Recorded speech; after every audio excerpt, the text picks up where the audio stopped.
Field વાઇન્ડિંગની અંદર આપણે જે ફિલ્ડ વાઇન્ડિંગ છે અહીંયા લગાવેલી એને આર્મેચરની જોડે પણ કનેક્ટ કરી શકીએ છીએ અને સેપરેટલી પણ એક્સાઇટ કરી શકીએ છીએ. તો એ ડીસી મશીનના ડીસી જનરેટરના અલગ અલગ ટાઈપ્સ આવશે, મોટરના પણ આવશે. તો એ અલગ અલગ બધા ટાઈપ્સ આપણે જ્યારે જોઈશું કે ડીસી સિરીઝ જનરેટર છે કે સિરીઝ મોટર છે તેની અંદર વાઇન્ડિંગ છે એ સિરીઝમાં લગાવેલી હશે, અહીંયા જે વાઇન્ડિંગ હશે એના, અને પેરેલલ કે જેને શન્ટ કહીએ છીએ એ શન્ટમાં લગાવેલી હશે.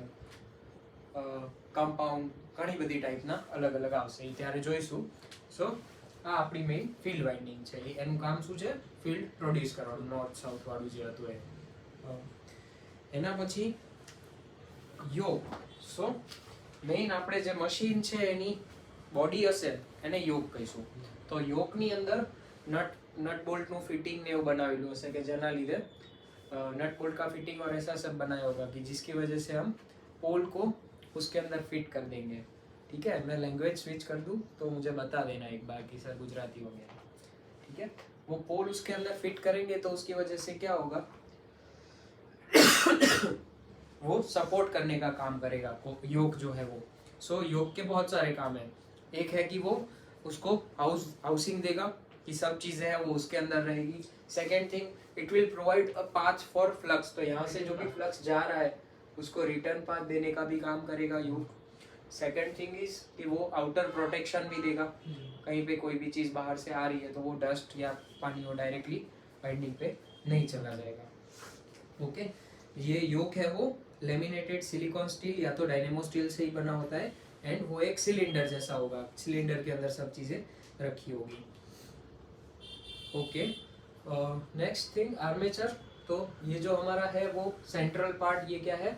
आर्मेचर पूरा. ठीक है, आर्मेचर के अंदर ये क्या है? आर्मेचर कोर होगा एंड ऐसे होल एक बना होगा कि जो शाफ्ट को फिट करने का काम करेगा. तो शाफ्ट के ऊपर ऐसे ये सारे आएंगे sheets. And this will also be insulated by enamel. तो एनेमल का कोटिंग किया होगा उसके ऊपर या तो वार्निश का कोटिंग किया होगा. एंड सबको एक दूसरे से इंसुलेट किया होगा. यहाँ पे आर्मेचर कोर के अंदर जो उसका पेरिफेरी है, जो परिघ है, उसके अंदर क्या दिया होगा? स्लॉट्स बनाए होंगे. तो वो स्लॉट्स क्या काम करेंगे? वाइंडिंग को हाउस करने का. वाइंडिंग हमारी जो है आर्मेचर वाइंडिंग वो हम इसके अंदर प्लेस करेंगे, ये जो जगह बचेगी वहां पे. ठीक है, स्लॉट्स भी अलग अलग टाइप के आते हैं. ऐसा एक ओपन सिंपल स्लॉट हो सकता है, दूसरा इस तरह का भी स्लॉट हो सकता है. So that is up to our design, हम कौन सा स्लॉट यूज कर रहे हैं. ठीक है, ये अलग अलग स्लॉट्स क्यों होते हैं? ताकि हमें जिस तरह की वाइंडिंग प्लेस करनी है इसके अंदर, आप देखोगे तो यहाँ पे वाइंडिंग प्लेस की हुई है तो इधर हम स्ट्रिप लगाएंगे ऐसे. तो इसका जो बाहर की ओर फोर्स लगेगा, ये ऐसे घूमेगा तो इसकी वजह से बाहर की ओर फोर्स लगेगा सेंट्रीफ्यूगल को कंडक्टर के अंदर. तो कंडक्टर इजीली बाहर नहीं निकल पाएंगे अगर यहाँ पे एक स्ट्रिप लगाई हुई है तो अच्छे से. ठीक है, इसके अंदर वो अच्छे से नहीं वो मैकेनिकल क्लियर नहीं कर पाएगा. That's why we use different types of slots. Okay, next armature के अंदर जो वाइंडिंग होगी वो कॉपर की होगी. आर्मेचर कोर है वो सिलिकॉन स्टील या डायनेमो स्टील का होगा. आर्मेचर के साथ वाइंडिंग के साथ कम्यूटेटर लगा होगा. तो ये कम्यूटेटर क्या होता है वो इसके बाद देखेंगे.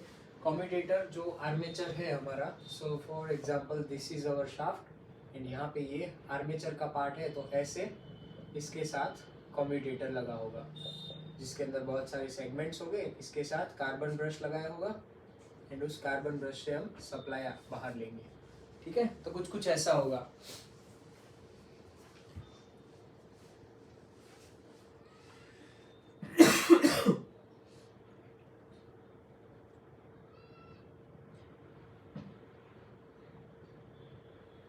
ओके, ये जो स्लॉट्स है उसके ऊपर हम बांस के टेप जो होते हैं, ठीक है, बैम्बू की जो स्टिक्स होती है वो लगाएंगे.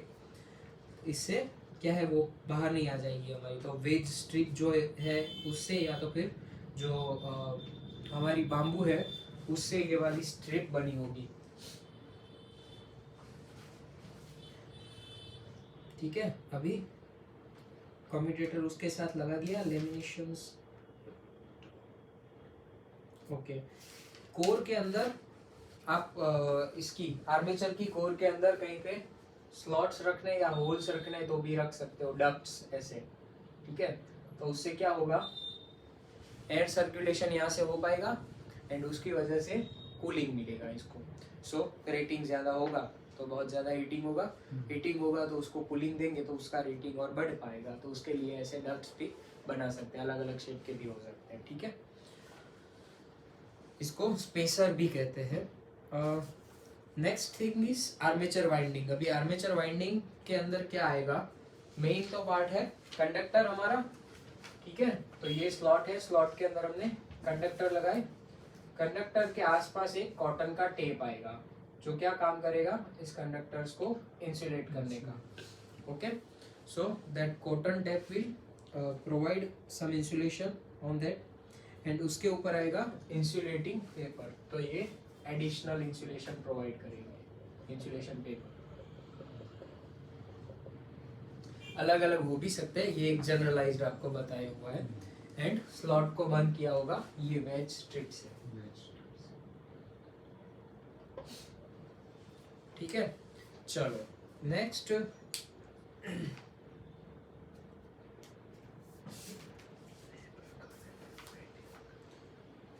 आर्मेचर वाइंडिंग के इसके अंदर जो वाइंडिंग बनेगी, इसके दो टाइप होते हैं, एक होती है लैप वाइंडिंग एंड दूसरी होती है वेव वाइंडिंग। तो ये वाइंडिंग को कैसे प्लेस किया है स्लॉट्स के अंदर, उसके हिसाब से ये नाम दिए गए हैं, ठीक है। सो सपोज मैंने पहला वाइंडिंग का कंडक्टर यहाँ पे रखा, दूसरा कंडक्टर रिटर्न उसका जो टर्न बनेगा तो यहाँ से गया, उधर घूम के यहाँ पे वापस आया, ठीक है। अभी यहाँ से मैंने अगर उसको यहाँ पे प्लेस किया है ऐसे, then it is a lap winding. क्यों? क्योंकि इसका एक लैप बना, उसके अंदर ये दूसरी बार आया, तो उसकी वजह से इसको क्या बोलेंगे, लैप वाइंडिंग। वेव वाइंडिंग होगा, उसके अंदर क्या होगा यहाँ पे कंडक्टर प्लेस किया है, ठीक है, यहाँ पे कंडक्टर प्लेस किया है, यहाँ से वापस आया है सपोज, एंड यहाँ से फिर वो आगे इस तरह से जा रहा है, ठीक है। तो ऐसे वेव की तरह आगे बढ़ेगा। सो ऐसे वाइंडिंग बनेगी अगर आप दिखाओगे तो। सो ये वेव जैसा दिख रहा है, that's why it is called a wave winding. Lap winding के अंदर इस तरह की वाइंडिंग बनेगी, ठीक है। ये लैप वाइंडिंग है। सो लैप एंड वेव वाइंडिंग के अंदर मेन बेसिक डिफरेंस ये होता है। ओके, अभी इसके अंदर नंबर ऑफ पैरेलल पाथ्स कितने होंगे वो भी डिपेंड करता है। सो अगर लैप वाइंडिंग है तो लैप वाइंडिंग के अंदर नंबर ऑफ पोल्स के जितने पैरेलल पाथ्स बनेंगे, एंड वेव वाइंडिंग के अंदर 2 ही पैरेलल पाथ बनेंगे, ठीक है। सो आर्मेचर दिखा के उसके अंदर 4 और 2 ऐसे अलग अलग पैरेलल पाथ दिखा के आप बता सकते हो कि जिसमें 4 है वो लैप वाइंडिंग का है, एंड उसके अंदर नंबर ऑफ पोल्स 4 है। 6th part commutator. तो हमें कम्यूटेटर क्यों चाहिए वो तो हमने देख लिया था, कैसे बना होता है वो भी देख लिया था। That is also a part of DC machine. Commutator के अंदर मेन अंदर की साइड एक हब होगा, जो हब है वो क्या करेगा, शाफ्ट के साथ कनेक्ट होगा, ठीक है। तो हब एटले શું કે જેની અંદર શાફ્ટ આવશે, હબ બહારનો ભાગ હશે, કમ્યુટેટરની અંદર અંદરનો ભાગ હશે। हब के ऊपर माइका की एक इंसुलेटिंग स्ट्रिप आएगी, एंड क्यों, क्योंकि हमें शाफ्ट के अंदर करंट नहीं चाहिए ना, शाफ्ट ऊपर करंट आवो જોઈએ नहीं, क्योंकि शाफ्ट ऊपर आवશે, शाफ्ट ऊपर आएगा तो शाफ्ट के साथ जो भी लगा है वहां पे भी शॉक लगेगा, ठीक है। सो शाफ्ट को इंसुलेट करने के लिए माइका की बी टाइप रिंग लगी हुई होगी, एंड उसके ऊपर कम्यूटेटर सेगमेंट्स बने होंगे। सो ये कम्यूटेटर सेगमेंट्स को भी इंसुलेट किया होगा एक दूसरे से माइका की स्ट्रिप को यूज करके, ठीक है। सो वो पूरा एक सेगमेंट कैसा होगा कि एक सेगमेंट है एंड उसके साथ पूरा राइजर लगा हुआ है। जो राइजर है उसको कनेक्ट करने के लिए यूज करते हैं, तो जो वाइंडिंग आ रही है वो राइजर के अंदर कनेक्ट होगी, ओके। एंड वो कम्यूटेटर भी शाफ्ट पे उसके साथ साथ घूमेगा। फिर जहाँ पे सेगमेंट्स है वहाँ पे हमने कार्बन ब्रश लगाना है, और वो कार्बन ब्रश क्या करेगा, वहाँ से करंट कलेक्शन का काम करेगा, ठीक है। इसका ड्राइंग थोड़ा कॉम्प्लिकेटेड है तो आप एक बार गूगल पे देख लेना कि कैसा होता है। ओके इसके अंदर एक और बात है कि डव टेल टाइप जॉइंट होता है। अभी डव टेल टाइप जॉइंट क्या होता है दैट अगर आपको कहीं पे जॉइंट करना है दो चीज़ों को, सो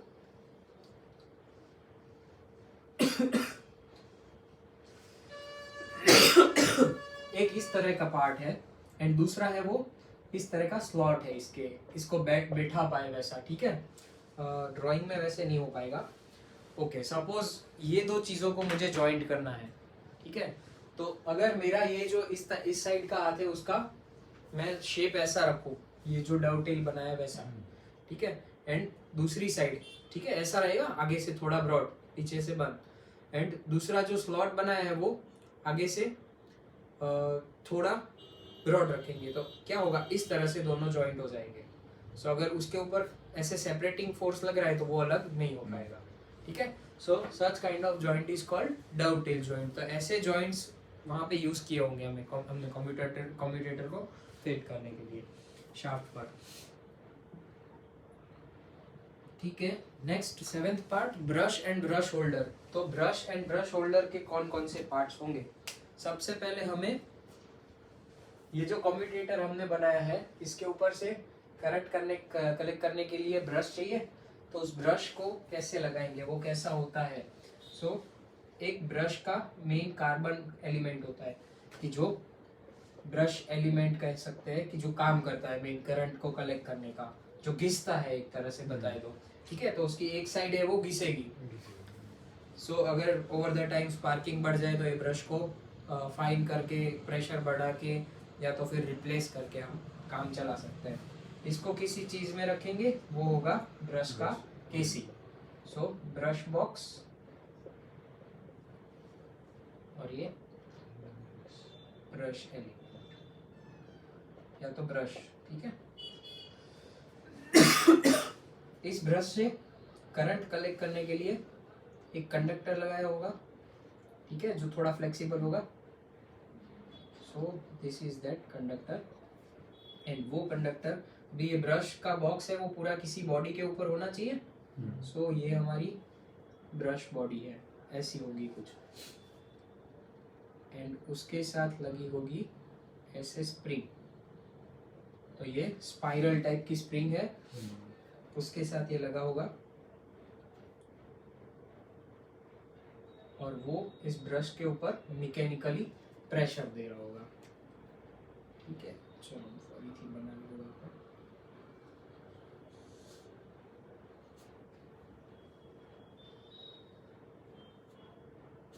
ये मैकेनिकल फोर्स दे रहा होगा उसके ऊपर। यहाँ से करंट कलेक्ट कर रहे हैं तो वो करंट कलेक्ट करके कंडक्टर मेरा एक बोल्ट लगा होगा जिसके ऊपर कनेक्टर फिट कर सकेंगे, ठीक है। तो ये समझ लो कि नट बोल्ट है कि जिसके ऊपर ये इस तरह से बॉडी के ऊपर लगाया होगा। Okay so this conductor is carrying current from brush. So first part हमारा ब्रश आ गया, सेकंड ब्रश बॉक्स आ गया, थर्ड पार्ट ये बॉडी है उसका, फोर्थ पार्ट स्पाइरल स्प्रिंग, ठीक है, ये भी स्प्रिंग का ही पार्ट है। नेक्स्ट थिंग यहाँ पे स्लॉट्स बनाए होंगे एंड इसके साथ एक लीवर जॉइंट किया होगा। तो इस लीवर को हम खींच के या आगे पीछे रख के जो स्प्रिंग का प्रेशर है वो चेंज कर सकते हैं, ठीक है। तो वो लीवर एंड स्लॉट्स,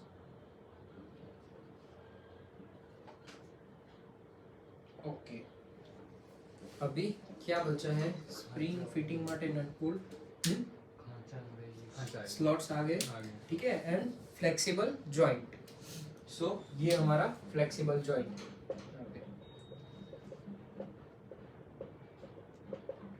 डन।